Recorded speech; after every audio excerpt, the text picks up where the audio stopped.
Your home is a lot like your car. It requires regular maintenance to keep it safe and maintain its value.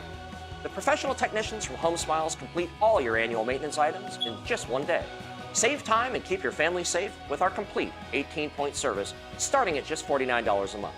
Order today with promo code FREEMONTH and we'll waive your first payment. 1-888-SMILE-11. One click or call, smile, it's done.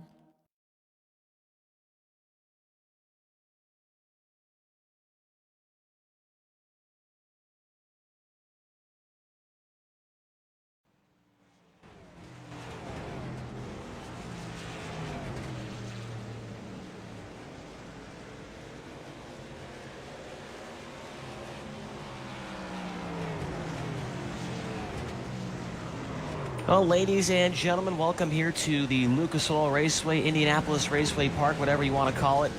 We are here ready for round number 3 of the Junior Late Model Esports Next Series. Drivers ranging from the ages of 10 to 15 years old here. We've got about 22 drivers here in the field tonight. We'll have 2 heat races, be 15 laps each, and the top 10 will move into the feature event. And with this amount of cars, we will probably not have a B main tonight, and then we'll have an 80-lap feature. So it's been pretty fun these last 2 weeks. I wasn't here for the first week, but Dylan Baptista was the winner. Last week we saw Dominic Carter win the race. So 2 races, 2 winners so far, and I think we might be able to see 3 for 3 here tonight at Lucas Oil Raceway. My name is Chase Rodman, tonight joined by Chris Wheeler. Chris, great to have you in the booth here tonight. We missed you last week, but great to have you here tonight at Lucas Oil Raceway. Thanks, Chase. Honestly, it's a privilege to be here this week. Last week wasn't able to make it happen. Was here for week number 1 without you. Excited to see what we can deliver to the race fans here tonight. 2 of us here at the virtual Raceway Park. About the realistic version, 9 miles from my house. In fact, if we were running there tonight, I could hear them with the way the wind's blowing. So a beautiful setting for some awesome junior late model racing this evening. Yeah, last week it was my first taste of this Junior Late Model Esports Next Series presented by the guys at Nitro Lubricants. So I got a little bit of a taste of what this was going to be like, and it was a lot of fun to watch these young drivers progress throughout the night. A lot of them with some really, really good car control. There was a couple drivers last week. The setup seemed like it was a little bit on the loose side, and it was fun to watch these guys, Chris, try and wheel those things around the Irwindale Speedway tonight. A very flat racetrack here at Raceway Park. It's going to provide for, I'm guessing, some more loose conditions here. And remember, everyone is on the same setup here. So it's a fixed setup. Everybody's got the same shock package, the same tire pressures, the same, fuel load, all that kind of stuff is the same. So it really evens the playing field out here. Absolutely. And what's one of the unique parts about Lucas Oil Raceway?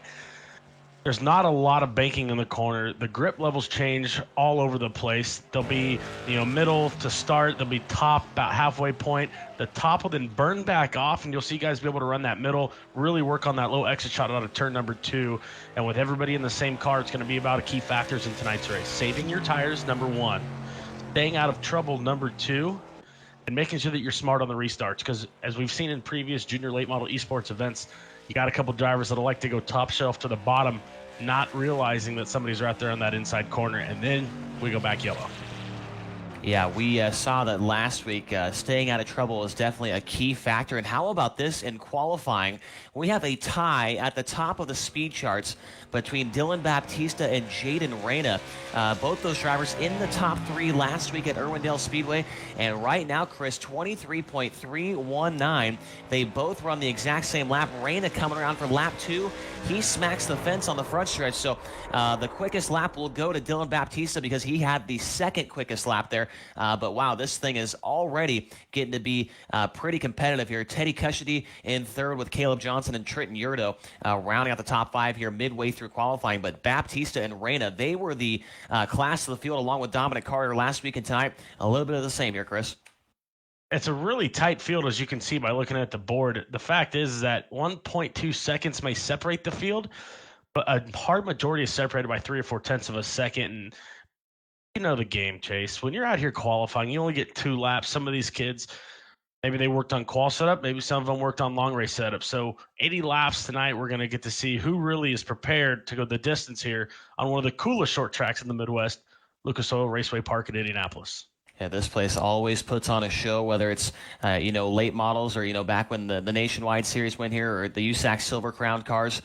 This place, it doesn't matter what kind of car it is always putting on a great show. The race purse for tonight, to win the race tonight, $50 gift card plus an event t-shirt, $25 gift card for second plus an event t-shirt. Third place, a hat and a t-shirt. Also for the fast qualifier, the fast race lap, whoever's leading it halfway in the hard charger, all will get an event t-shirt and a hat. And also, after the 6-race series is over there, Chris, a $1,500 value to the championship winner, custom driver website, logo design, and social media graphics. I really like what this whole series is doing, trying to promote these drivers, to the race teams up in the higher levels of racing. So the prize package, with the website, the logo design, and the social media graphics, it makes these drivers look a lot more professional, and maybe some of these teams will want to, have them in one of their cars. Well, that's one of the keys, I think, here as far as the deliverables and the reasons why a lot of these kids are doing it. They're doing it to get better with their skills on the racetrack. And then you bring in all the parties involved in this event from the Junior Late Model Esports Series, and everybody has the same mission. We want to take these kids while they're stuck at home, while we're dealing with COVID-19, really want to work to build their brand and develop them into knowing the rights and wrongs of how to have a career in motorsports. And so to be able to bring these kids in here and offer them a prize package like this, for one lucky driver is going to get this treatment, man, it's unbelievable. And I'll tell you what, whoever wins it is definitely going to be a very, very lucky young one. No doubt about it. Also, second place in the championship, $600 value. Custom hero card design, 250 of those printed hero cards, and then one free Racecraft one-on-one training session. And then third place also gets one of those Racecraft one-on-one training sessions. So Chris mentioned some of the sponsors along with this series: Joe's Racing Products, Victory Custom Trailers, HomeSmiles.com, Raceface, Telmed, and Victory Lane Design, along with the guys at the Madera Speedway out here in California. So a lot of great partners on board with this series as we get set for this first heat race. It's going to be 15 laps to distance, and I believe that all drivers will transfer straight into the feature event here. So it's going to be Dylan Baptista by virtue of winning the pole. He will be on the pole of the first heat race. Outside of him is the 6 car of Teddy Custody. Row 2 is Trenton Yurdo and Zach Morris. And then on the third row, we have Holly Clark and Evan Rygielski. Fourth row is Chase and Groff and Chase Berta. And then row 5, Casey Klein, Cole Patrick, and Aiden Brooks rounding out the field here in the 11th starting spot. As we get ready, 15 laps, and really not a whole lot of pressure on these drivers right here, Chris. All of them will make the show, but every spot that you gain is going to help you out as far as your starting position in the feature.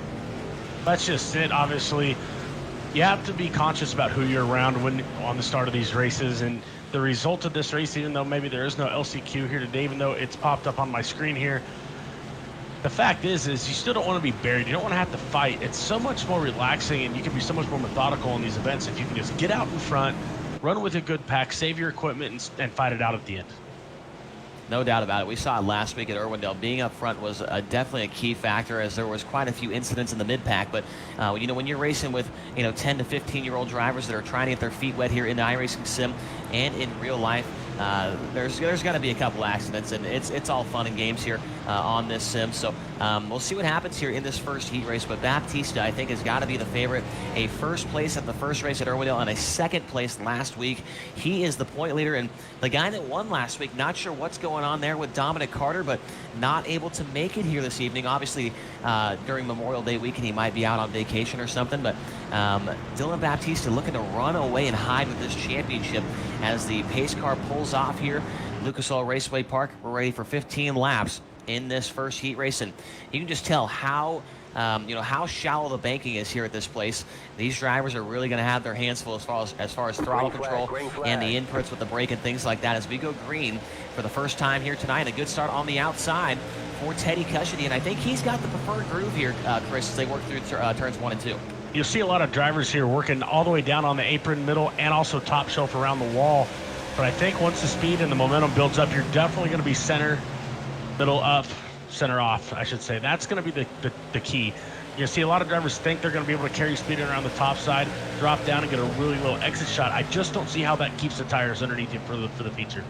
Yeah, I think here in the heat race, though, you can burn those tires off. Only a 15-lapper, but once it comes to feature time, you really want to have to take care of those tires here. As we look at the 7 car of Dylan Baptista up front, and Teddy Cushedy is right there behind him, only about a car length back, so the 6 car looks pretty sporty. Oh, your leader just absolutely pounded the wall right there, Chris, and you know, in this heat race, it might not be a huge deal, but if this was the main event and he did that on lap 2, he would have his hands full, because I'm sure that car is going to be a little bit tight here for the rest of this heat race. Well, not only is there damage now from that contact, but you look all the way back here into the 9th spot, the 20 car of Cole Patrick, same thing. Right off turn number 4, flirting with disaster on the exit, ran out of racetrack, and the entire right front smashed up on that one. Still holding on to that 9th position, though. Yeah, we're going to have to be watching him along with your race leader, Dylan Baptista. So far, looks like he is okay, but, you know, in my experience on the sim, contact that hard with the right front can definitely knock the toe out of those things. So we'll see if he's able to keep that car underneath of him as he works down the front straightaway this time by for lap number 5. 10 laps to go here. Actually, I think 11 laps to go here in this first heat race with how the iRacing sim works. And Baptista actually pulling away a little bit here from Teddy Cushedy after that contact with the outside wall. And you can see here, Chris, you were kind of talking about it. These guys enter in on the high side, especially down in turn 1, and they get that big diamond off of turn number 2 down the back straightaway. And I think that's what's going to catch them out later. They might get away with it now. The problem is I watch about mid-pack towards the tail here. A lot of these drivers so free getting in the middle of the racetrack. They're scared to get up top and really enter on the fence. And all they're doing is sliding those rear tires, and working these things overtime. That's going to slow them down so much in the center. They don't have a choice but to try and diamond the thing off. It's almost like a reverse slider line, you could say. I really hope that they're able to run the top a little bit better later on. Otherwise, this is going to be hands full 80 laps. As another driver here, as we click through it, big moment. That was chasing Groff off of turn number 4, holding on to the 7th position, but a massive moment, full counter steer on exit. And you got to think, are the tires already going away as they work lap 7? Yeah, I just went back and watched the replay there, and he about hit the inside wall, was able to gather it back in. But that was what I was talking about at the top of the show. Some of these drivers with some incredible car control here on the sim, and Chasen Groff just showcased that right there as he's trying to hold off Holly Clark, the 26 car, and Groff, oh man, a little contact nearly off the second corner between the 26 and the 77 there as they battle for the 7th position. And up front, though, looks like Teddy Cushedy closing back in a little bit on your race leader. He's only about 3 or 4 car lengths back behind him, and Cushedy, maybe that contact with the wall for your race leader, Dylan Baptista, that right front tire might be getting a little bit too worn out for him here as we work on lap number 9. Well, we now look through and we're talked about how important this heat race was just for the simple sake of starting spots. I look at Zach Morris and Chase Berta right there, the battle for 5th, and Berta in the 18 machine all over the backside of Zach Morris here in the 99. Last time by Morris a 23.7, Berta 23.7, but Morris really sideways there in the center of 1 and 2. Look how low he is on the racetrack right there, Chris. Watch him down here. Last time in 3 and 4, he was down by the grass, and he's going to run this thing about a lane lower here than Zach Morris. That's Chase Bird out there in the Rowdy Energy number 18 car, and now he's all over him down the front straight. We're coming down to crunch time here in this heat race. He's going to look to the inside, and he's going to pull up alongside that 99 car of Zach Morris, but I believe the momentum on the high side will prevail, and indeed it does down the back straightaway, and we're going to see that all night here, Chris, especially in the feature. It is going to be tough to clear a pass on the bottom. I think you almost have to drive it into the corner and just kind of park it on their nose here. That's going to be it, right? I think we're going to see some slider lines later on. Oh, and contact there, as I'm speaking about it, from Berta. Tried to get back to power off of turn number 4, slid the rears up, right rear corner into the concrete. Able to keep it straight and didn't really lose that much time to Morris out the front, working lap number 12. But now, do you settle in? Like, is this your plan here? Or do you still want to keep fighting with only a handful of laps to go? And it looks like he wants to keep fighting as he closes in a car length down the front straight. A little bit loose there off the 4th corner once again for the 18 car of Chase Berta. And we've only got a couple laps to go here in this thing. Next time by will be 2 laps to go at the line.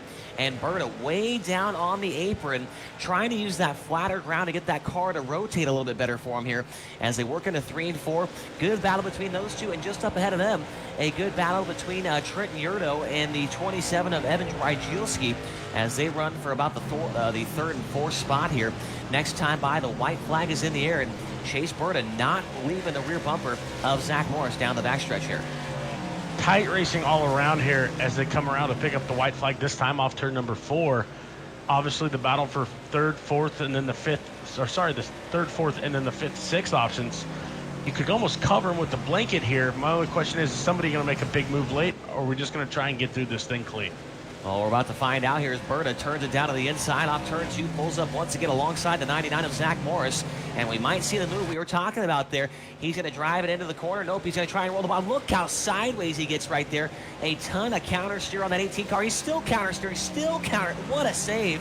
Oh my goodness, what a save there from Chase Berta, but your race winner will be Dylan Baptista. He leads all 15, followed by Teddy Custody, Trenton Yurdo, Evan Rygielski, and Zach Morris. But how about the save there, Chris, from Chase Berta? That was a lot of fun to watch. I was just waiting for that thing to spin out off turn 4. Unbelievable. It got freed up getting into the corner on the apron, chased it up the center, looked like he had it under control, stepped out again, and all the way off to the exit to end up finishing up that heat race. That was impressive. Definitely some great car control there for that number 18 car as we get set for the second and final heat race of the night. It's going to be Jaden Reyna, who ended up third last week at Irwindale Speedway. He's the 19 car on the pole. Next to him is the 12 of Caleb Johnson. Row 2, the 66 of Trevor Raymond. And outside of Raymond will be the 63 car of James Starcher. Row 3's Ethan Nascimento in the 28 and Easton Zent in the 10. Row 4, Joaquin Stewart in the 79 and Justice Sokol in the 25 car. Row 5 is Katie Hettinger in the 71 and Nathaniel Edwards in the 15 car starts 10th. And final starter is scheduled to be the 22 car. That is Jace McCarthy, but I do not see him here in the session. So it looks like 10 cars will go for 15 more laps. And I got to highlight Katie Hettinger here. You already know the story, Chris, but I said something last week on the broadcast at Irwindale that she came from way back in the field. I said, I need to get a T-shirt from Katie Hettinger. She drove through the field up to the top 5, and I got an email yesterday. They're sending me a T-shirt. That's pretty cool. That is awesome, man. The text message you sent, obviously, the Kelly Jones at Racecraft Wanted reached out, requesting some contact for you. And I didn't know what the exact details were. I was just kind of waiting to hear, and I was really pumped to see that, man. So good on them. I told you, race number 1, Hettingers, they had people from all over the United States tune into the broadcast. Hopefully they're here tonight and they're sharing it with all their friends and family as well. Yeah, there was a lot of people cheering on Katie Hettinger last week in the Facebook chat. So if you're out there in the Facebook chat, let us know who you are cheering for. We got somebody here in the Twitch chat, TrueX for Life, cheering for Joaquin Stewart here in this heat race. So we'll see what kind of progress Joaquin can make as we come around to the green flag. This time by for heat race number 2, Jaden Reyna, the 19, the 12 of Caleb Johnson. The green flag is in the air, and it's a side-by-side battle. Great start up front as they head down into turn 1. Who's going to have the advantage? It looks like it's going to be Jaden Reyna, Chris. 4 wide in the middle of turns 1 and 2 now, mid-pack for these drivers. A little bit of contact there as Nathaniel Edwards did lay a touch of a bumper. Now a big checkup as they head down the back straightaway, 3 wide once again. Yet we are still green flag racing as we come around to complete lap number 1.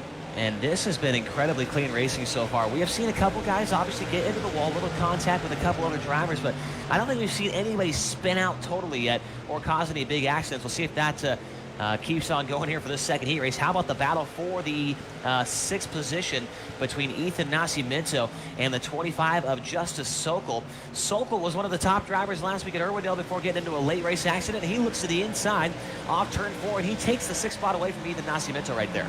It was a great drive, got the wheel straight, got the power down with some nice precision in the pedal, was able to drive right around the 28 there on exit. The 28 carried a lot of speed into turn number 1, bounced it off the outside wall, turned it down, and is still right there on the back of the 25 machine.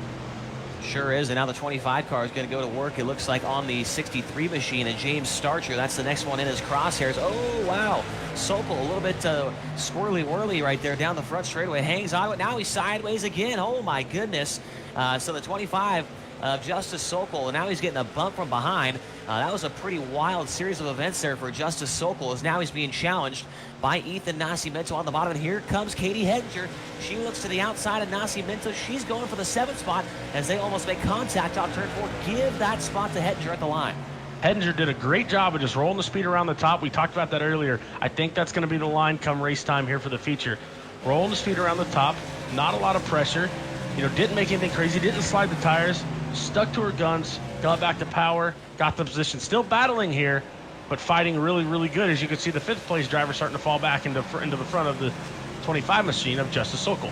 Yeah, it looks like the 63 of James Starcher might have tagged the turn 4 wall and he backed up right in front of the 25 car of Sokol, who's looking to track him down here. And Sokol now within a car length. They work down the back straightaway. Katie Hettinger finally makes that move on Ethan Nascimento, and she is clear of him as Sokol diamonds it off at turn number 4, takes a peek to the inside of Starcher. Can't quite make that move happen yet, but the 25 car getting sideways, bouncing off the wall. It does not look like it's hurt him as he is closing in for that 5th spot. Something that I think is really important to talk about, though, while it's on my mind here, are incident points. And, of course, the Junior Late Model Esports Next Series really does care about those. And how that works here is they're going to get an incident count. The DQ limit is 24x. Every time you touch a car, every time you touch a wall, you're going to get X marks. You hit too many of those things and come feature time, and it's game over. You're parked, no questions asked. So it's something these drivers are going to have to think about as they work through this race program tonight. And you might be asking, what the heck is an incident point? That is when you touch another car. You get 4 incident points for touching a car. Well, I mean, you can kind of bump it, but if you get into them pretty hard, you'll get what we call a 4X. If you hit the wall very hard, you'll get a 2X. If you go on the grass, that's a 1X. So 24 incident points is, oh, we got one around. That was your leader. Your leader has had a problem, Jaden Reyna. I was too busy looking at the back of the field here and talking about incident points, and Jaden Reyna goes around. I'm trying to, go back through the replay here and see what happened. It looked like, Chris, he just got loose and overcorrected and went head on to the wall. What a tough break for your race leader, as he's going to have a lot of work to do in the feature tonight. That was unfortunate there for the driver of the number 19 machine. Had a beautiful lead, got into turn number 1 a little bit hot. Looked like it might have got to the brakes a little bit, maybe hopped around a little bit. Not really sure, but the thing just stepped around, and that's unfortunate. But that's a lesson learned, and that's the entire point of this series, Chase. And I really think that 19 car will not make that mistake come feature time. And I think with 80 laps, plenty of time to get back to the front. Oh, no doubt about it. 8 laps around this place is a long time, as we just had a pass for the 3rd spot as Justice Sokol makes it by the 79 car of Joaquin Stewart. And Katie Hettinger, she's been really, really good. Oh, a little contact off the 4th corner, and that's going to send Ethan Nascimento around on the front straightaway off the left rear fender of Katie Hettinger. But as I was saying, Hettinger was looking good as the caution. The first time we see the caution flag tonight comes out here as Ethan Nascimento goes around on the front stretch. So I think there will be a green-white checkered here in the heat race, because we will definitely go over the lap limit here as we come on lap number 12. At least 3 or 4 laps under caution here. So a green-white checker to finish this one. And that's maybe good news for the 19 at Jaden Reyna. Maybe he can get by a couple of cars here on this restart whenever he gets bunched back up, and he can maybe improve his starting spot for the main event. Well, I look back on what brought out the yellow. Of course, you had the 28 of Ethan Nascimento on the bottom, digging really hard. Then on the top side, you had the 71 of Katie Hettinger. As they come up, they're fighting for real estate. Hettinger never moved. Nascimento comes up the track naturally, as you do, makes just the smallest amount of contact with the left rear corner of the 71 machine. Just couldn't hold on to that 28. Tried to save it left. Finally tried to save it right. Spun around, and that was your yellow. Yeah, tough break there for Ethan. As you talk about, he came up the track a little bit there. Maybe you didn't know that she was there. There are a couple of drivers here tonight that have their own spotters inside the race, server, actually. So maybe Ethan's spotter didn't tell him that he was clear all the way there, and he came up the track and right into the side of Hettinger. But that's one of the cool things about iRacing, is the ability to have a spotter and have somebody maybe talk you through this whole deal. Maybe somebody that's got some experience in real life as a spotter or a driver. I think having something like that in your back pocket is definitely a huge advantage. Well, obviously, I mean, I spent 13 years spotting professionally in the IndyCar series, and there's a big difference. I mean, I've got friends that use my voice pack here on the iRacing service platform, and it's a joke, and we kind of laugh about it. It's funny. But then I have a lot of people that I talk to that are good friends of mine that anytime I have the available time, I'd love to jump on and spot for them. And I really think that, that's what drew me into the junior late models. Was in the previous season, I spotted for Colby Sokol, Justice's brother. So in the advanced series, and that's what I really learned a lot about this series. And I think that he was able to learn from having somebody like myself with the experience over somebody who doesn't, or somebody who's using the automated. So the fact that iRacing just gives everybody the opportunity to have this as an option, it's one of the reasons that makes iRacing so unbelievably friendly to the user. Yeah, there's so many different things that iRacing offers to allow these drivers to get better. I mean, they've got data packs. You can see how your lap times were over the course of a run. They've got so many different third-party apps that you can use to fine-tune your driving style. So the pace lights are out here. We're going green next time by, but something I want to talk about, Chris, that you, I think, know a little bit more about than I do, is the Racecraft 1 place out there in Indiana. Can you tell us a little bit about that? It seems like a really high dollar, a really nice facility for these one-on-one training sessions. I love the idea, and I really want to talk about Racecraft 1, Chase. I'll tell you what. Let's go green, white, checkered, and I am all yours to talk about Racecraft 1 because I can't fit it in the amount of time that we've got left here in heat race number 2. Well, I can't wait to hear about it. As we go green, I think the white flag will come out next time by. It is Caleb Johnson jumping out with the race league. Justice Sokol in second, car in the wall. Behind him, we're 3 wide. Trevor Raymond, Joaquin Stewart, Katie Hettinger. Now they kind of get it sorted out as, oh man, the 66 just pounded the fence off turn number 2 as we come to the white flag this time by. And the 25 of Justice Sokol might be able to put a move on him here in the final lap, Chris. I'm watching the 19 right now. Jaden Reyna, 4 cars past last lap. 4 cars off the exit of 2. They were 3 wide for a moment. Now in the 6th spot, these guys are bumper to bumper as they head off turn number 2 for the final time. But it looks like your leader's safe for now. And Reyna's, a little contact between Reyna and Hettinger. And Hettinger just almost made the save of her career right there, but ends up spinning around. The checkered flag is out. And your race winner will be Caleb Johnson, followed by Justice Sokol in the 2nd spot, Joaquin Stewart, Trevor Raymond, and Jaden Reyna will come back to finish 5th after spinning out while leading the race. Nathaniel Edwards, Easton Zent, James Starcher, Ethan Nascimento, Katie Hettinger ends up 10th, and Jace McCarthy does not make the call for that heat race. So we do have the feature event lineups set for us for this 80-lapper, and Chris, tell us about Racecraft 1, man, because when I go out there next, I really want to try that deal out. Well, I can't wait for you to get here and come check out Racecraft 1, obviously located beautifully in downtown Indianapolis. It actually in a car conservancy and social club.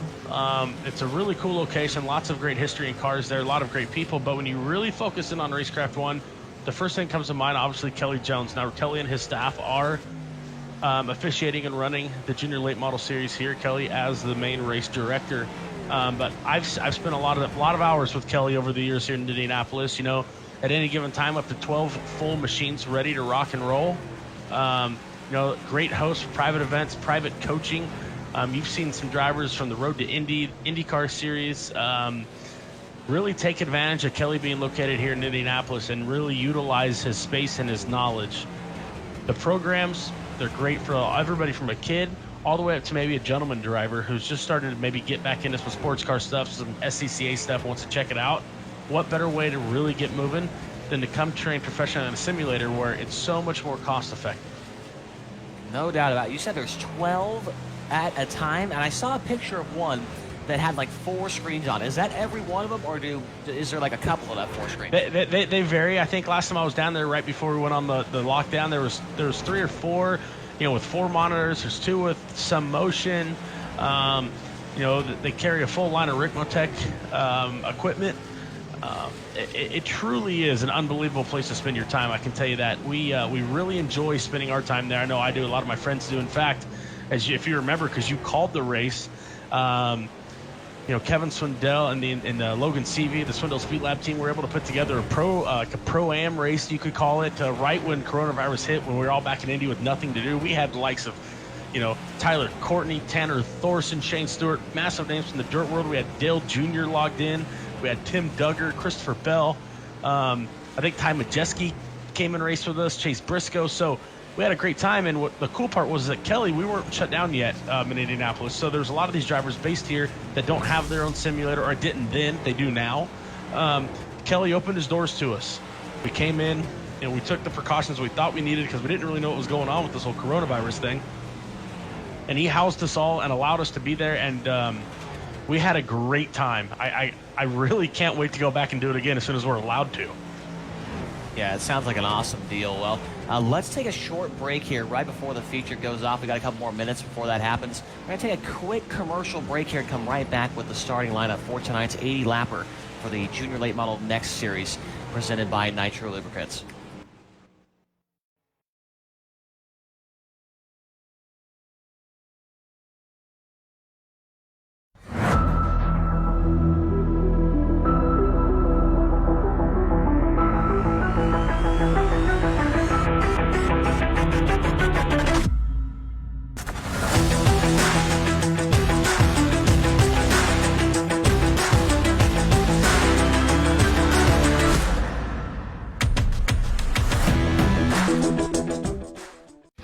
is a lot like your car.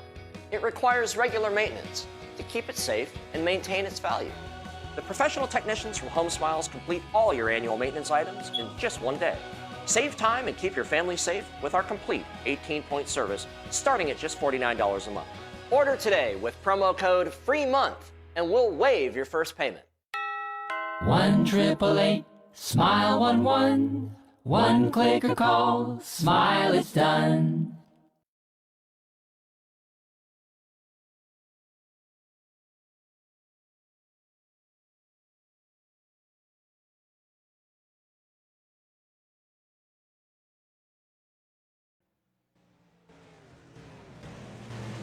All right, we're back here from IRP Indianapolis Raceway Park, Lucas Oil Raceway.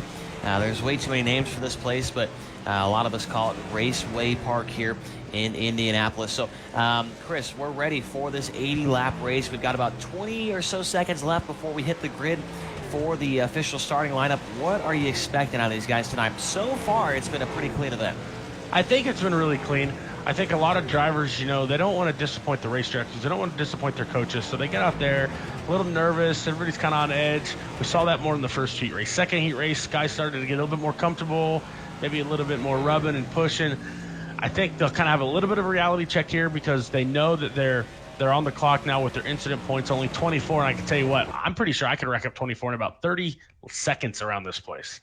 Oh, boy, I don't think you'd have a car left. You did that, but we are ready for the feature. 80 laps long, round number 3 of the Nitro Lubricants Junior Late Model Esports Next Series. It's going to be Dylan Baptista, winner of round number 1 at Irwindale Speedway. He'll be on the pole, and outside of him will be the 12 car of Caleb Johnson. Row 2, Teddy Cushidy in the 6 car and Justice Sokol in the 25. Third row will be Trenton Yurdo and Joaquin Stewart. Row 4, the 27 of Evan Rygielski and the 66 of Trevor Raymond will start in the 8th spot.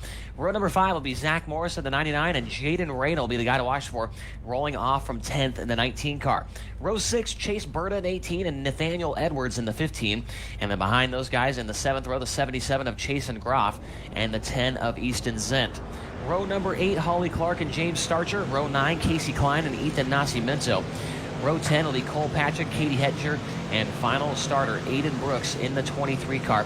He'll roll off 21st for this 80-lapper, and I think, as I mentioned there in the rundown, I think what the guy to watch for is definitely the 19 car of Jaden Reyna here, Chris.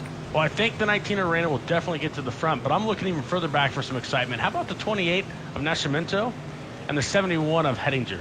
Both of them were running well in their heat races, moving up the field. A little bit of contact hurt both of them late. I really feel, though, that they're going to have the ability to get up to the front. Whether or not the patience is with them or around them, we don't know. We're going to have to stay focused here for our 80-lapper to tell us that. Yeah, Katie started way back in the field last week at Irwindale, made her way up inside the top 10, and we see that her mom, Jessie, is here in the Twitch chat cheering her on. Great to see that as we are ready for the green flag this time by. Also got to thank Mike Zent, who I think is the father of Easton Zent here tonight, the number 10 car. So thank you to those guys for chiming in on the Twitch chat here as we get ready for this race. The pace car pulls into the infield, and the field is in the hands of Dylan Baptista in the 7 and the 12 car of Caleb Johnson.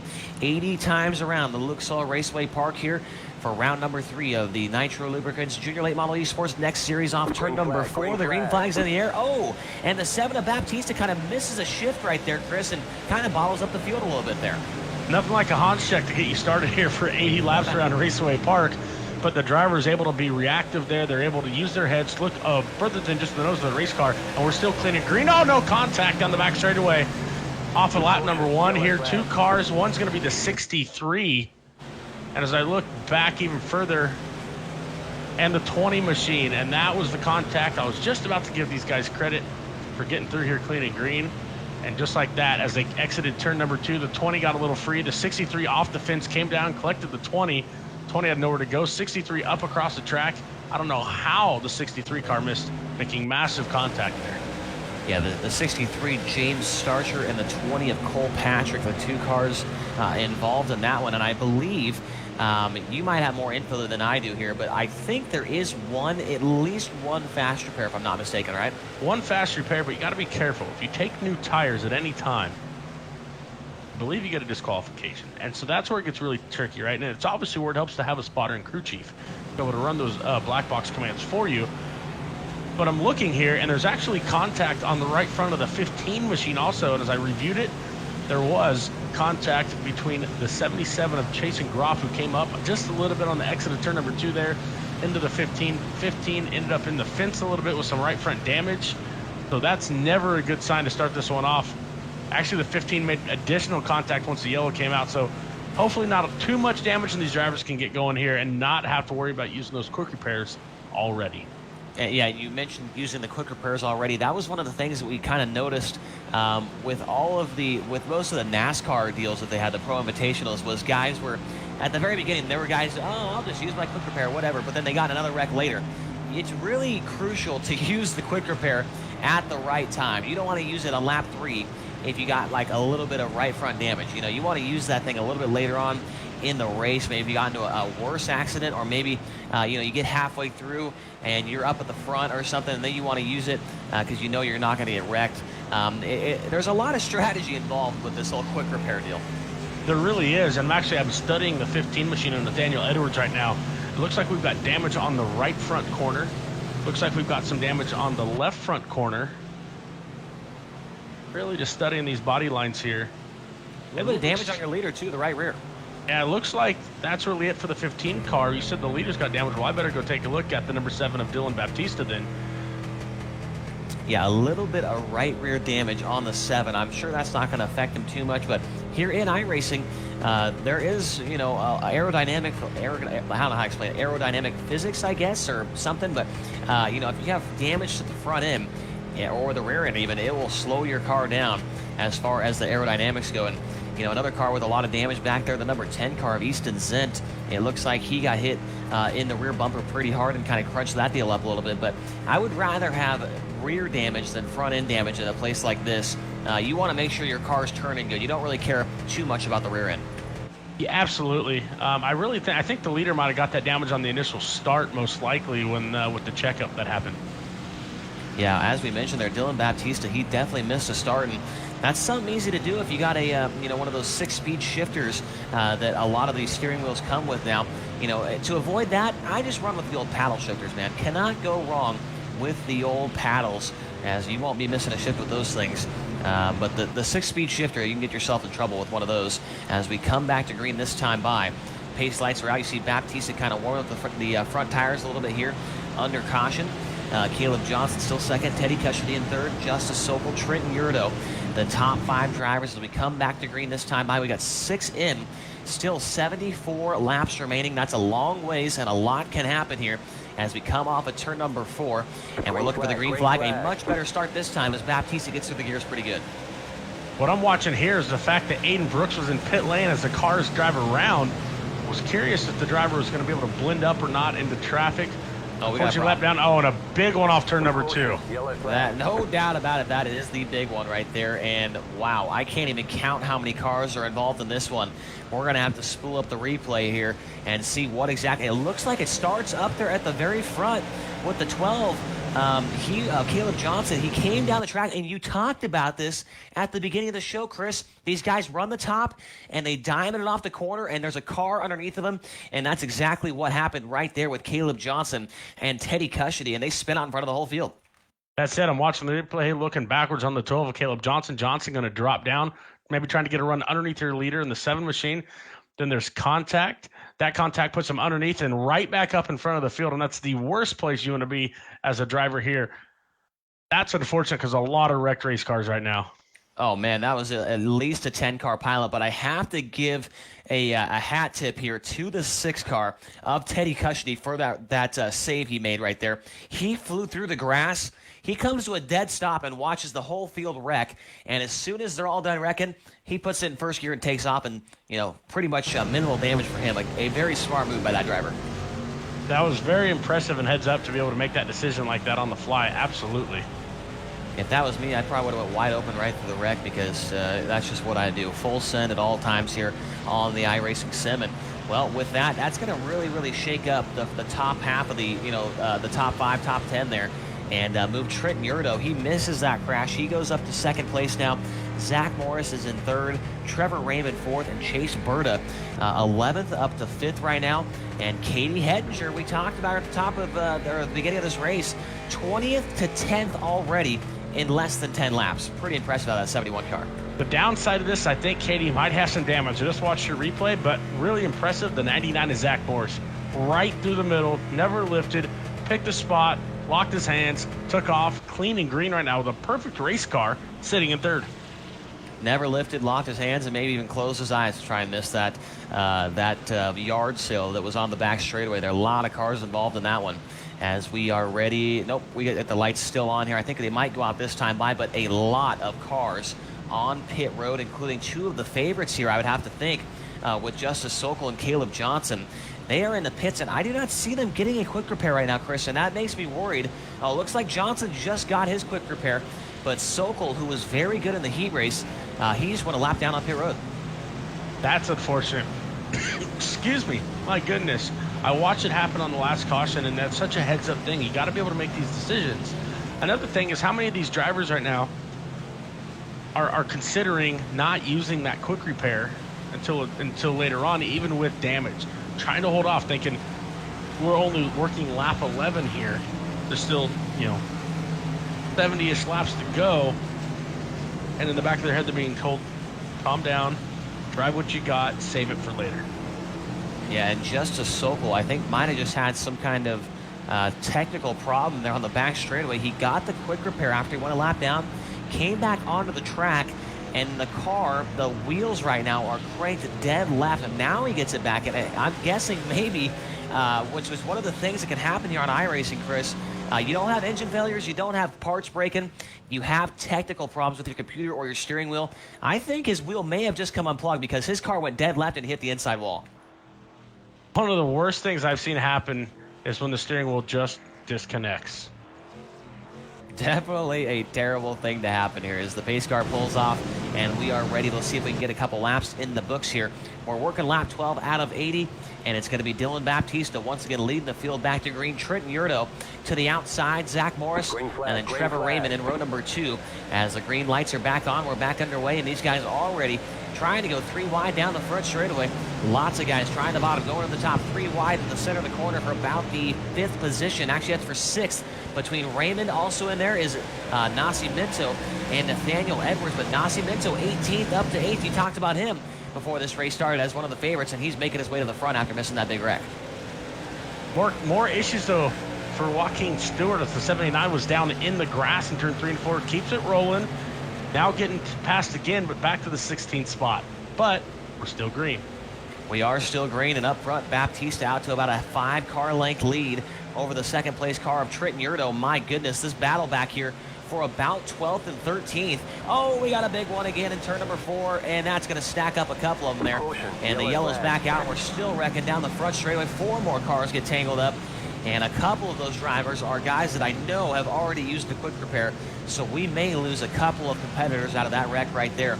And that was 2 separate incidents. It started in 3 and 4, and then it somehow was a chain reaction that went forward and ended up crashing a couple more guys there, Chris. Not really sure. I haven't been able to hear race controls. A lot of cars head to pit lane. But my biggest concern right now are these drivers who just continue to make the same mistakes over and over again. If that's the case, I don't know how many laps of green flag runner we're going to do. So all we talked about with the tire deg, not going to be a problem. Yeah, definitely not having to worry about tire wear here because I don't think we've gone a lap under full green here at full speed. So definitely these guys are not having to worry about tire wear at the moment. But, I'm talking about guys that are moving up through the field. Nasi Minto up to 6th now after that accident, and Katie Hettinger 20th up to 7th. So definitely some big movers, and there are prizes on the line for the hard charger here tonight. T-shirt or a hat for the prize there. So the hard charger award is definitely going to be a good one between Nasi Minto and Hettinger if they can keep the fenders on those cars here this evening. Once again, got to thank the sponsors that are on board with this series: Joe's Racing Products, Nitro Lubricants, Victory Custom Trailers, HomeSmiles.com, Raceface Telmed, Victory Lane Design, and the guys at Racecraft One and Madera Speedway.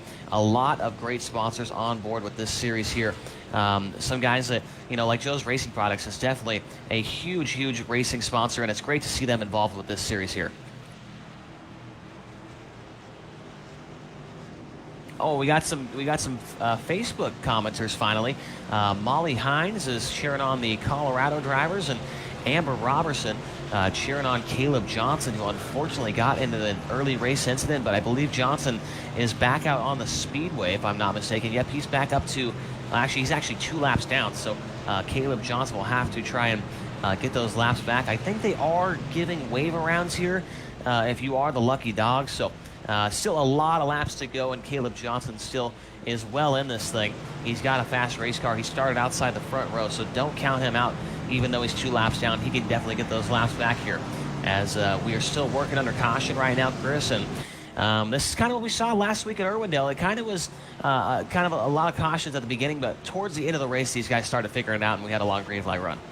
Well, here we are working lap number 18, and as I look through, we've only got 14 cars on the lead lap right now, and that last spot, that bubble spot, that's going to be Trevor Raymond in the 66 machine. So you talk about some of the names we mentioned earlier: Holly Clark, Casey Klein, Caleb Johnson, Aiden Brooks, Cole Patrick, Jaden Reyna, Justice Sokol, man, all at least 1 lap down, and that's just hard to overcome those. I can tell you that when these features, even though they're this long, the competition is so good. And no doubt about it. And it looks like Jaden Reyna, along with Cole Patrick, they have called it a night. They are out of the car and maybe heading to the infield care center after the accidents there on track. So that'll be the end of the night for those guys. We'll have to come back next week. Next week, actually, speaking of that, next Tuesday night, we're back here once again at the Lucas Oil Raceway Park here for another round of the Junior Late Model Esports Next Series. And that's what I kind of like, is they're running 2 races at each track on the schedule. So these guys get experience at the track the first week, and then they can come back the next week and use what they learned the first week, Chris, and come back and maybe have a better run the second race. I think that's the entire purpose of this series.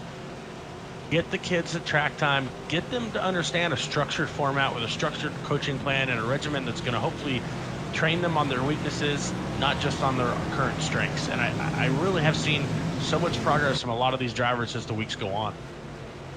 Yeah, I've only been here for 2 weeks, and I've definitely seen some progress out of quite a few of these drivers as we come back to green this time by 20 laps complete and 60 more to go. As we come down the front straightaway, Dylan Baptista up through the gears, and he makes it back down into turn number 1. Behind him, though, we're already looking for a great battle for the second spot, 2 by 2, second, third, fourth, and fifth. And then back behind them, 7th and 8th, side by side. A lot of great action back here mid-pack, Chris. As I watch the field from the back looking to the front, there's action everywhere. The virtual fans in their fake seats here, the virtual Indianapolis Raceway Park, are standing right now because there's literally action everywhere. Starting to thin out now a little bit for first and second, but as far as I can see, it's 2 by 2 everywhere, and they're using every optional line here on the racetrack. And luckily here at Lucas Oil Raceway Park, there is a lot of lines to use, as the guys up back there in the third spot, they get it sorted out, give that position to Zach Morris, as Chase and Groff gave him a little bit of a challenge there, but wasn't able to make the pass. He slips back to 4th, and then back behind him, looks like a battle for the 5th spot shaping up between the 18 car of Chase Berta, Ethan Nascimento, and here comes the 27 of Evan Wright-Chielski, a 3-car race back there for the top 5 position. What I'm really starting to notice is some of the cars a little bit further back here that have still a lot of damage from earlier, have not yet used those quick repairs. They're actually not losing the leaders as much as you would think here. The aero is affecting them a little bit, yes.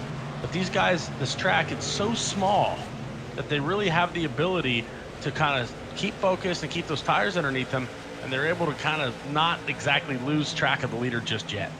Yeah, they're really praying for a caution here to maybe come in and get some of those repairs fixed, or catch back up. And now we got contact for 5th. We got car around. It's going to be Chase Berta. Those were the guys. Oh, and the 12 of Caleb Johnson gets involved along with another driver. But, man, that was the guys we were just talking about there, up there in the 5th spot. And Nascimento, we saw this in the heat race, Chris. It's almost an exact replay of what we saw from the heat race. Actually, this time it kind of looks like Berta came down the track a little bit. I'm not going to place blame on Ethan Nascimento that time. It was just hard racing, 2 guys going for the same piece of the racetrack there, and unfortunately, one of them gets the worst end of the deal there. I'm starting to replay it here as I have on board with the 18 of Chase Berta. And you can see him as they come off the corner. 28's there, 18's coming down, 28's going up. How about the move by the 27, though? That's what I see here. That's Evan Rogalski. What a beautiful move. Maybe a little bit of contact with the outside wall, but to be able to get out of throttle, hands down to the right, back straight, and only just brush the fence to get through that. That was impressive. Yeah, I just went back and watched that. Definitely a really good wreck avoidance there for that 27 car. We got some more people chiming in on the Facebook here. Mary Beasley cheering on Katie Hettinger. Shirley Baptista, I'm guessing that she's cheering on Dylan Baptista, obviously. Cassidy Hines Racing, good luck. Caleb Johnson, Holly Clark, and Justice Sokol. And then Sandy Baptista also cheering on Dylan Baptista as well. So that's what I like about this series is all the racing, the family of all these drivers and their friends and their fans, they're all getting on here, whether they're on Twitch, Facebook, or anywhere else, and they are cheering on their drivers. The drivers might not see it, but we are, and it's really, really cool to see all the support that this series is garnering here these last 3 weeks there, Chris. I really love having the fans chime in here. It really shows a sense of community. And my personal thought process here, I worked with a lot of young kids in the karting days before, or while I was doing a lot of my spotting, and I'm going all over the country racing with these younger kids, teaching them the craft of racing and responsibility. And the support system around their family and their community is one of the most important parts to keep them positive, keep them working towards their goals. And so to see the community here chiming in on our live streams when it's really not much else we can do to see our friends and family right now, I know that it means a lot to all the drivers when they go back and look at it later. No doubt about it. And we got another comment coming in this time from Karen66 says, go Trevor Raymond in that number 66 car. So thank you for the people watching here on the Twitch chat as we go another lap under pace here. And these drivers just kind of waiting for a long green flag run. I know that Dylan Baptista, he's definitely the guy to beat here in this race. He's led every lap in the heat race, led every lap so far of the feature. And that's one of those perks of being up front. We talked about it earlier. You can stay out of the messes that have going on behind him here. And a couple of these messes, they start at the front of the field back there in second. So being up front, definitely a key factor to this Nitro Lubricants Junior Late Model Esports Next Series. If you're up front, more than likely you're going to stay out of the accidents, and that's exactly what Dylan Baptista is doing right now.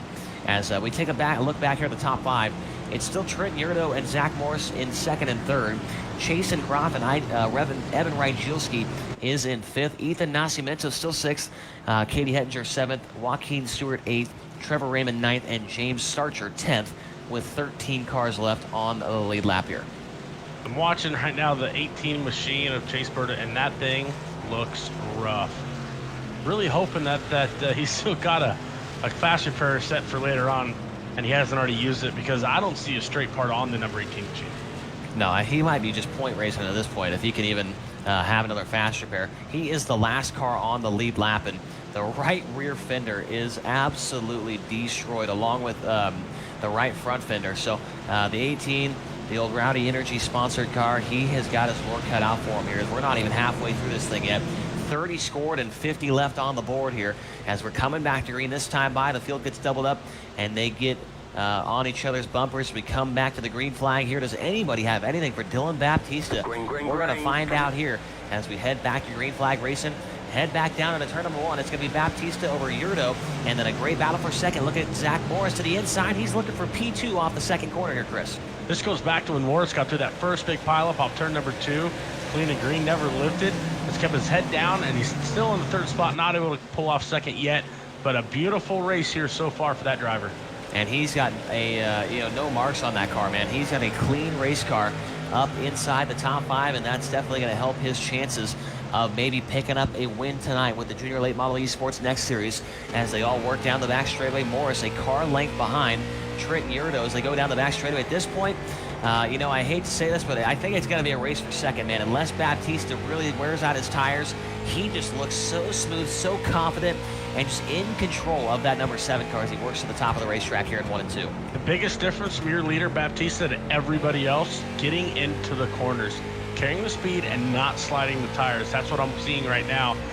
And the 7 car just turns in, loads up on that tire, gets the physics of the system here, the iRacing system working, gets the tires to stick, and eases back into the throttle. Patience is the key here on these short tracks, and that is what's working for the 7 car right now. I mean, let's just take a look at the lap times. Last time by Dylan Baptiste, 23.123. The guys behind him, 23.4. So he is 0.3 faster than the field right now. These guys behind him are going to have to hope for a miracle. And then they might be able to pull one out of the rabbit out of the hat here, so to speak. So Yurdo's still second. He's being chased by Zach Morris, and then chasing Groff, then Evan Rygielski. Here's the best battle on the racetrack, I think, for the 6th spot between Nascimento and Katie Hedger, the drivers that have really charged hard from the back of the field. Started 18th and 20th, respectively, and now they're battling for 6th, along with the 66 car of Trevor Raymond back there. Don't Look Now is a battle for 6th that currently has 5 cars in it. Starts to heat up. I talked about him with all the damage before. The 18 of Chase Berta now starting to close in at 23.399 last time by, closing in on that group in front, which is that battle for the 5th spot. However, watching this thing, Chase, it looks like a group of kindergartners in a bounce house trying to hold on to this race car. Yeah, they're all over the place here, going through the corners, and we've got a race for the 2nd spot as well. It's hard to keep our eyes on one battle because there's just so many going on, but we're going to keep her on the 6th spot as Katie Hedinger. She'll duck that 71 car to the inside, tries to make it work down there by the inside apron. Not going to happen as Nascimento powers back around the outside, almost opens the door up here for Trevor Raymond. You got to be careful if you go down to the bottom because it leaves that top open for somebody to get a run on you. And here comes Raymond. He sees the door, but he smacks the fence, and Katie Hedinger gets back in line. Now Raymond going to come under fire here for another position. Yep, the 79 car, Joaquin Stewart, going to take a look to the inside. He tries the bottom, not going to work as Raymond once again. Man, he's trying to move the outside wall, but I'm telling you right now, concrete does not move very easily there, Chris. And the 66 car, he is finding that out the hard way, literally, as he has almost knocked the right front fender off that car and is slipping out of the picture. Let's head back up to the 5th place spot. Evan Rygielski, he's got to run down the back straightaway on the race for 4th with Chase and Groff. You see these drivers 2nd, 3rd, 4th, and 5th, bumper to bumper, covered with the blanket here off turn number 4. Similar situation to what we just saw in the battle for 6th, though. So much consistency between the drivers, and it's so hard to pull off a pass here. It sure is, and up front, my goodness, what a drive so far for Dylan Baptiste. He's nearly got 2.5 seconds over the rest of the field here, and as these tires wear out, we'll see if maybe he's pushing it really, really hard right now, and Trenton Yurdo might be saving his tires and might be able to reel him back in here, because if this thing goes green all the way here, Chris, these guys, the cars will handle so much differently as you got a quick onboard look at what these drivers are exactly seeing from right there on the hood of the driver, the 28 car, the 27 car, I should say, Evan Rygielski.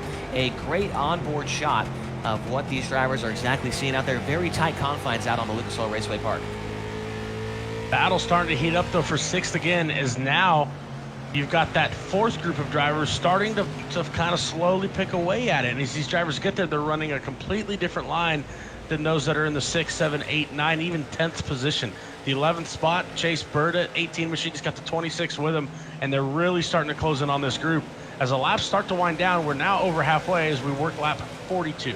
And looking at the lap times here, last time by Baptiste 23.26, but Trenton Yurdo, he might be 0.2 off, but he is very consistent, and consistency is very key, obviously, in racing, especially here at Raceway Park. He's been running 23.4s the last, 10, 15 laps or so here. So Yurdo, if he can continue to run those laps as Baptiste's tires start to wear out, he might be able to track him back down here.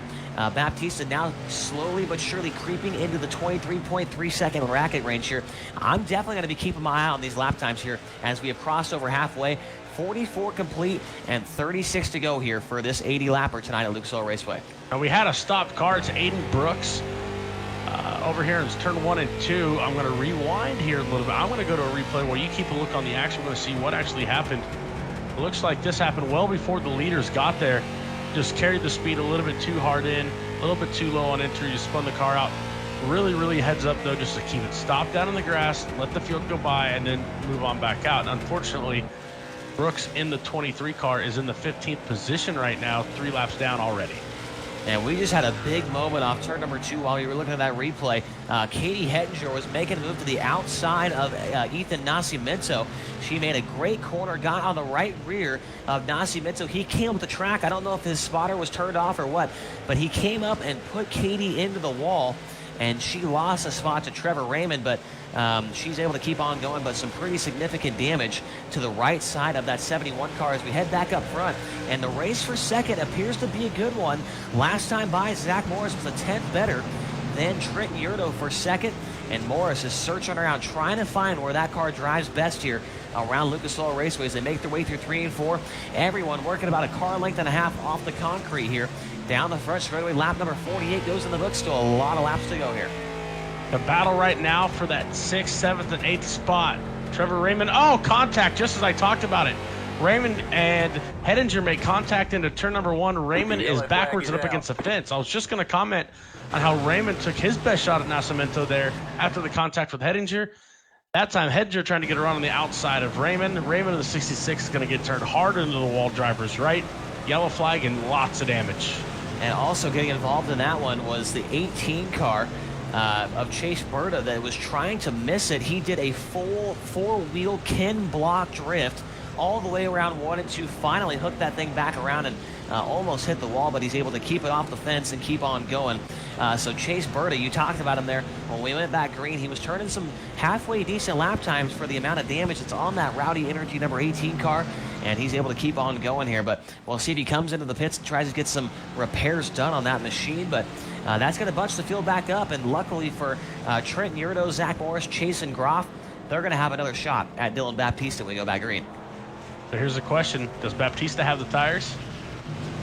Well, if we take a look at his lap times here, we could tell you what what he was running there those last 5 or 7 laps before the caution, and it looks like he might have had a mistake.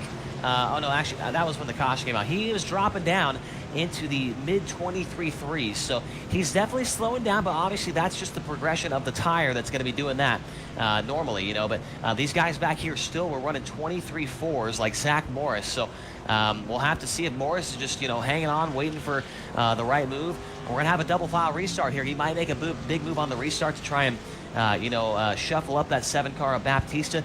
We're down to 30 laps to go. Almost crunch time here for round number 3 of the Junior Late Model Esports Next Series.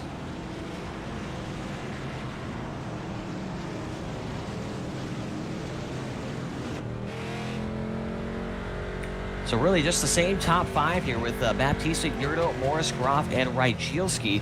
Nascimento, who has made some contact with a couple drivers here, he's still hanging on to 6th. And then it's Katie Hettinger, Joaquin Stewart, and James Starcher rounding out the top 10. Actually looks like Easton Zent actually rounding out the top 10 in car number 10.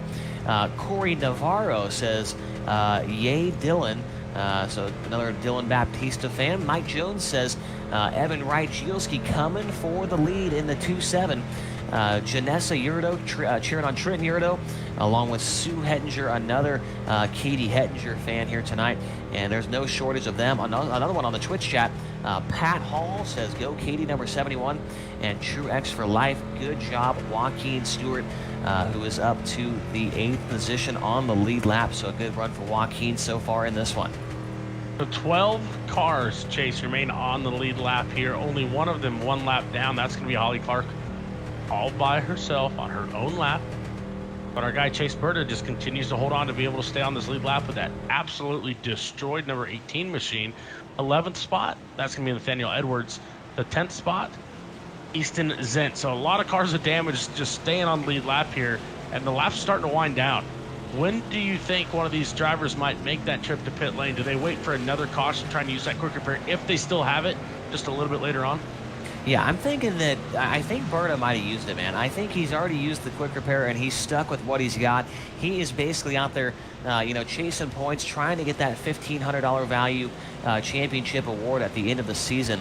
And I think that really at this point he's hoping for some more yellows, maybe some guys to get knocked out of the way that he can come home maybe with a top 10 finish here. I think Berta, he's done with as far as the quick repair goes. So the field is getting doubled back up here. We're going to have about 25 laps to go. Or, sorry, 30? Is that 35? I'm so bad at math, Chris. I think it's 35 laps to go when we go back to green. Is that wrong? I don't even know. Working lap number 54 now as the green flag comes out of an 80-lap feature. So we're inside 30 to go. 4 wide in turn number 2. Check that. Make it 3 wide now as the 18 machine of Berta threw it in there for all he had. Was able to keep it clean and green as they head off to you in turn number 4. Yep, here they come off turn number 4. Baptista still showing the way. And then behind him, Yurdo, Morris, and Groff takes a look up the inside of Morris as they work their way Another up the big front one here straightaway. on the front straightaway. That's going to be Nascimento, and I think the 71 ahead engine, but it's not done. 79, the 63 going to make contact afterwards. 18 cars going to get into it. Oh, boy. Oh, boy, is all I can say as well. And, you know, take a look at the replay here. And Nascimento, I can't really tell. I'm not going to make the call on that one, but I didn't see what happened after the fact there, so I'm going to have to back it up here and see what happened with the 79 car. You said the 79 of Joaquin Stewart? I believe it was the 79 and the 63. They just kind of checked up with the yellow, had a little contact, and pirouetted off into turn number 1, which then collected the 18 on the backside of it. Yeah, collected the 18 and Katie Hettinger as well. And you got to think, Chris, maybe a couple of these drivers closing in on that 24 incident mark here. You got to think the incident mark's getting close. Hettinger obviously involved in the very first cause that started the yellow, almost made it through until the 63 backed up the track there just a little bit. In that situation, you don't really have the ability to know. Like, it's just, when the stuff starts to go crazy like this, sometimes these cars are so hard to control when they're not at speed, right? The physics are designed for the cars to work mechanically when they're at speed. And when you're not at speed, you don't have the tires loaded up and the suspension loaded up and the wheel loaded up, the physics change. And if you're not prepared to handle the car in that situation, it results in contact and I call post-yellow contact.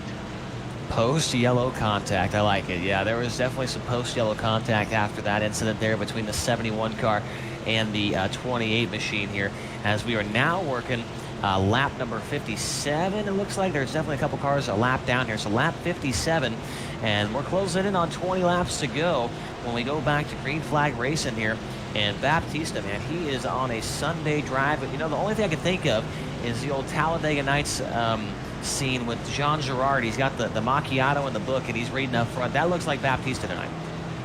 Absolutely, on a beautiful Tuesday night cruise in Claremont, Indiana, for that driver, the number 7 machine so far. And I'll tell you what, like I told you, about 9 miles from my house, and it surely is beautiful country out here once you get west of the city.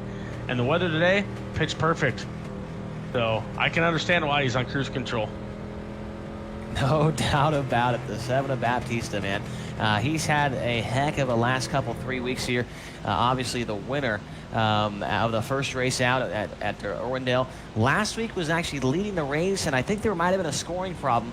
He was leading when the caution came out, but something happened with the scoring. He ended up second at the line, and then tonight he has led every lap that he's been a part of the 15-lap heat race, and now 59 laps led so far in this race. As we take a look at the onboard of one of these drivers here towards the or somewhere in the field out there, but you can see, it's a great onboard shot right there, and it just shows, you know, how much these drivers can really see out there. It's just so much like real life. These guys just can't really see very much out of the car, and that might be one of the issues for, you know, these contacts that have been happening. But Chris, one of the things I want to say is I have actually driven a car like this. I ran a late model race 3 times in my career. I wasn't very good. I'm not going to say I was, but that was one of the hardest things for me, was trying to figure out where the front of the car actually was, because these cars are so long compared to an Outlaw car, which is the only thing that I ever driven before that. And moving into a big, full-bodied stock car, that was the hardest part for me, was trying to figure out, you know, what my limits were as far as the car, you know, where the rear end, where the front end was, where the right side of the car was at. That's one of the toughest parts of driving these things. They are definitely not an easy machine to maneuver in real life, nor in the virtual. You know, I know Logan Seavey really good in these cars, and I tried to work with them, tried to test with them once. It didn't work out very well for me, I can tell you that. And Logan Seavey is definitely a tough guy to try and test yourself against here as we come off of turn number 4. The green flag is going to come in the air. We've got 20 laps to go here from IRP as the green flag is back out.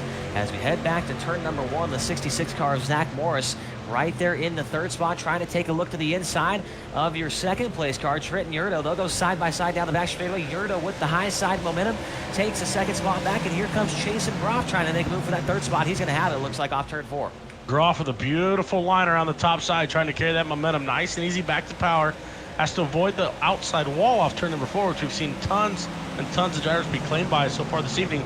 But as they continue around now, working now our first full lap post a restart, Groff with tons of momentum on the top side. I think it's going to pay off.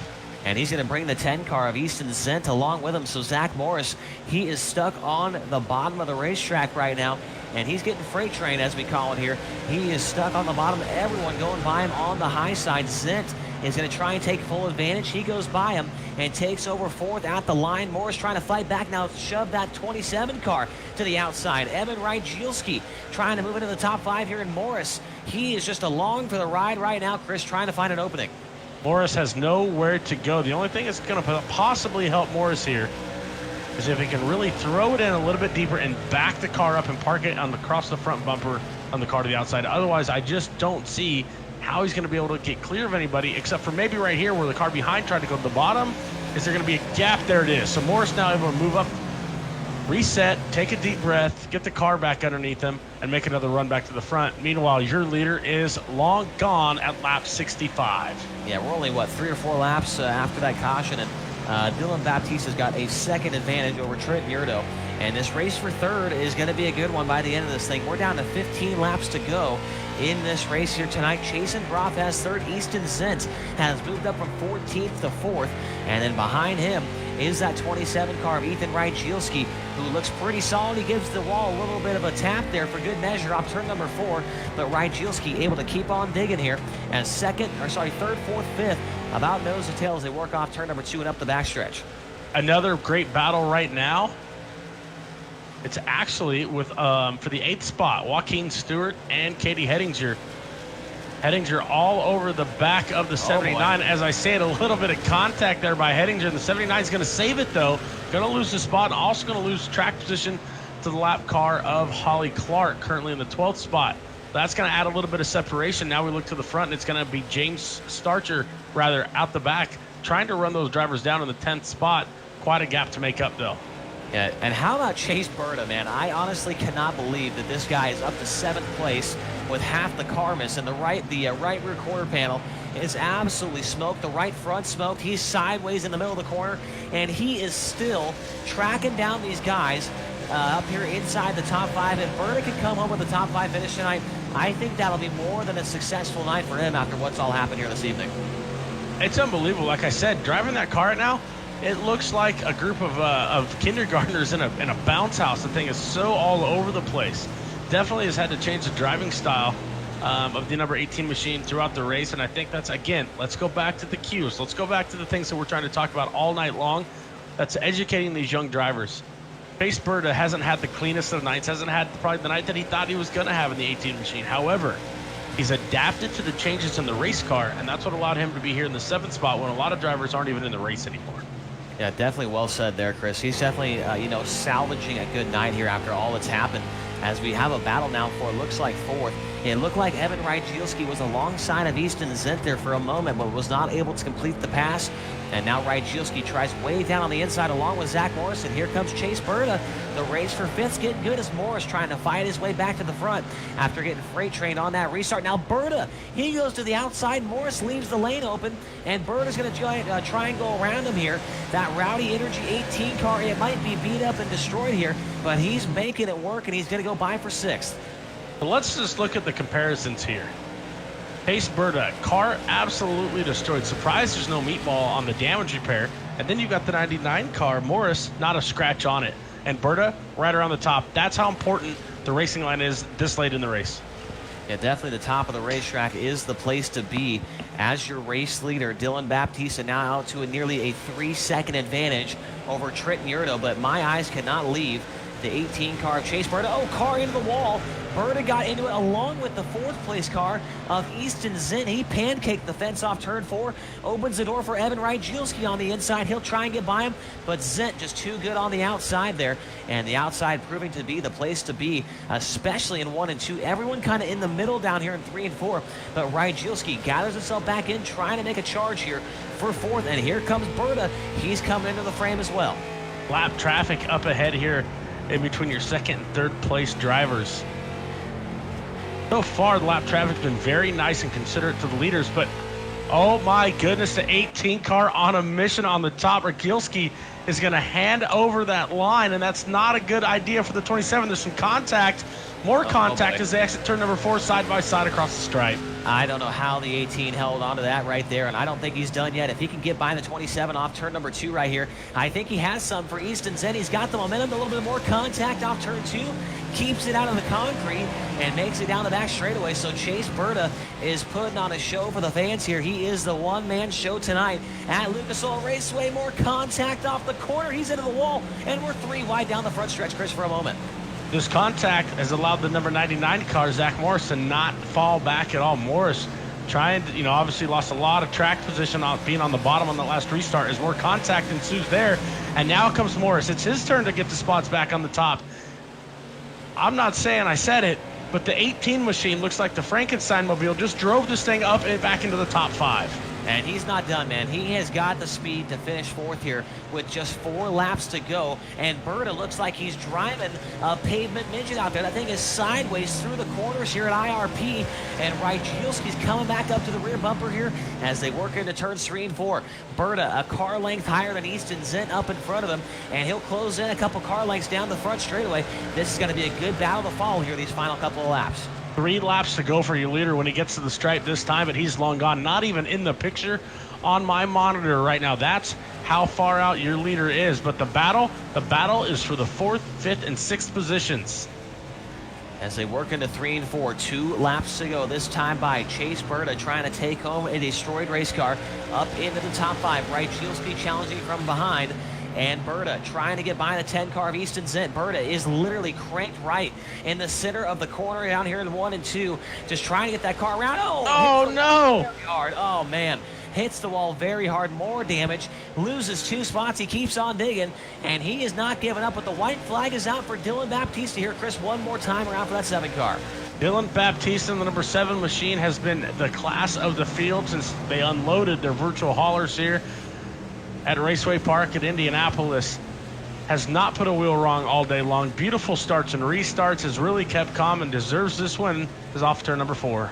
And he will take home the victory here. His 2nd win in 3 races with the Junior Late Model Esports Next Series presented by Nitro Lubricants. 2nd goes to Trent Murdo. 3rd was Chasen Groff from 13th.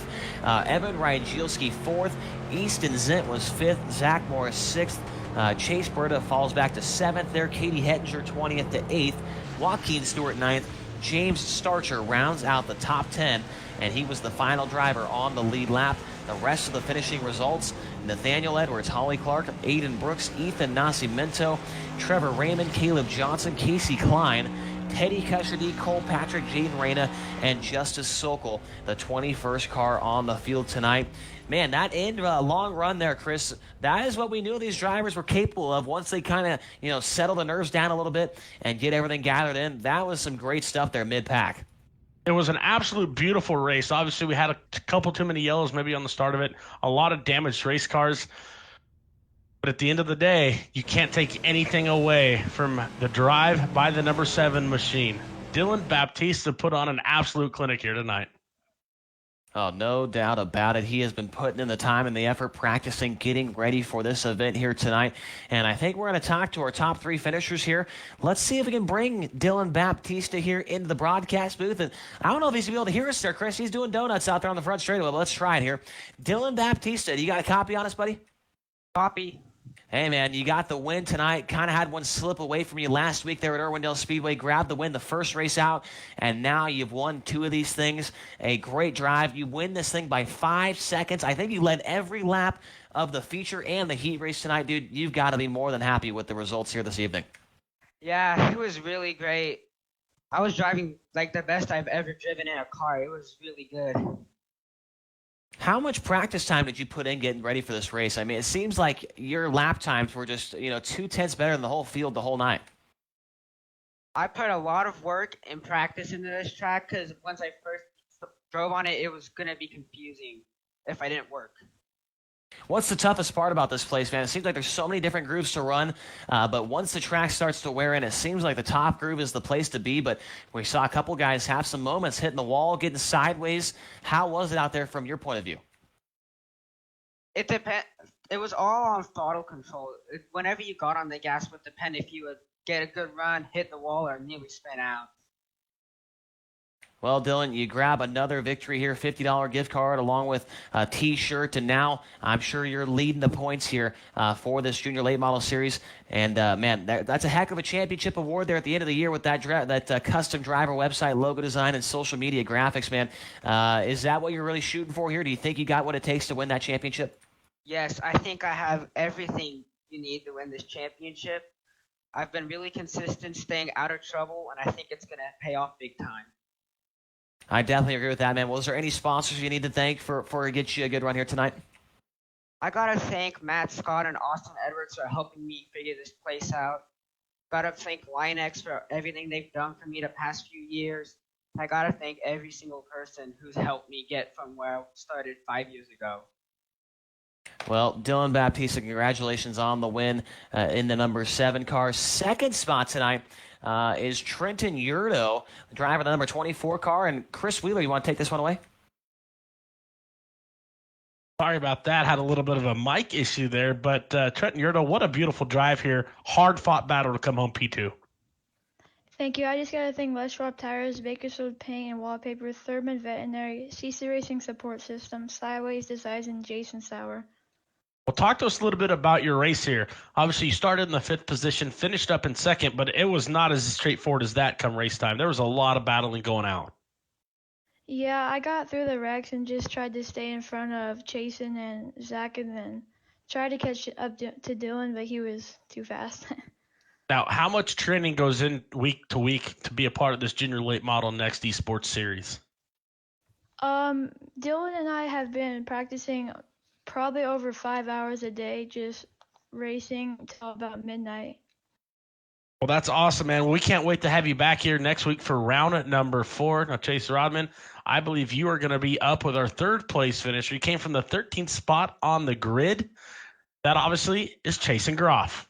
Yeah, Chasen, great run, man. You stayed out of trouble, started 13th. A lot of accidents here tonight, but you kept the nose clean and then brought that 77 car home, P3. Tell us about the race, man. It was pretty wild out there, it seemed like. Yeah, the race was insane, I would say. I started, like you said, 13th, but I would say most of that race I got lucky. And I just tried to avoid all the wrecks. Me and my friend were just kind of teaming up till the last I would say 40 laps, and then we really went at it, and something happened to him, and he just kind of went back and really helped me, and I just pulled away from everyone behind me. You sure did. Now, next week we head back to Lucas Oil Raceway for the 4th round of the series. Is there anything you learned tonight that you're going to be able to take into next week's race? Yeah, what I've learned today is you just got to pray that you don't get into any of the wrecks, and just make sure you just move your way up slowly and don't force an issue like my dad says. So I want to thank him for helping me with the racecraft and stuff. I love it. Sounds awesome, man. Well, Chasen, great job, man. Is there anybody you need to thank for the run here tonight? Yeah, I want to thank my dad, TSR Racing, Call Evo, and I would just say Raceface in general, just for letting me have this opportunity to race with these cars and with these people. Well said. Chasen Groff, 3rd tonight, ladies and gentlemen, from 13th. A great run for that driver, the number 77 car. And Chris Wheeler, man, I love listening to these kids, man. They are so thankful to be a part of this program, and they're really great, talkers. Sometimes when you get like a young kid, they're kind of shy from, talking and public speaking. But these kids, everyone that I've interviewed, they are very well-spoken. They talk about their sponsors. They talk about what they learned, and they thank all the people that have helped them along the way. I think, again, I hate to beat a dead horse here, but Chase, we talk about the overall value of trying to increase that value within our sport, and that's exactly what this series is doing on and off the track, teaching these kids discipline, teaching them how to run a structured event, and obviously working with their partners in the media. And so far, these drivers are doing a fantastic job as we're now halfway through with the season. Halfway down, and halfway to go here. 3 races in, and we go back here next week to Lucas Oil Raceway once again for round number 4 of the Junior Late Model Esports Next Series presented by Nitro Lubricants. I think that's all we've got here tonight, ladies and gentlemen. We hope you enjoyed the program. We hope you enjoyed the racing. Congratulations to Dylan Baptista on his 2nd win in 3 races here with this series. My name is Chase Rodman for Chris Wheeler and our producer Dylan Schiebel. We'll see you guys next Tuesday night when this series returns to Lucas Oil Raceway for round number 4 of the Junior Late Model Esports Next Series. We'll see you next Tuesday.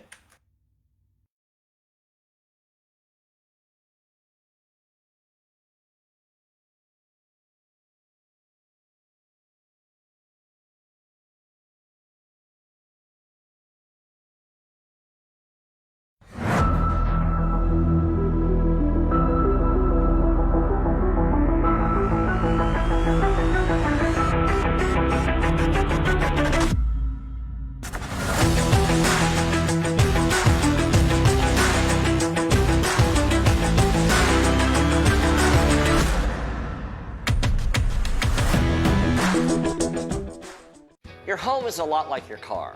It requires regular maintenance to keep it safe and maintain its value. The professional technicians from Home Smiles complete all your annual maintenance items in just one day. Save time and keep your family safe with our complete 18-point service starting at just $49 a month.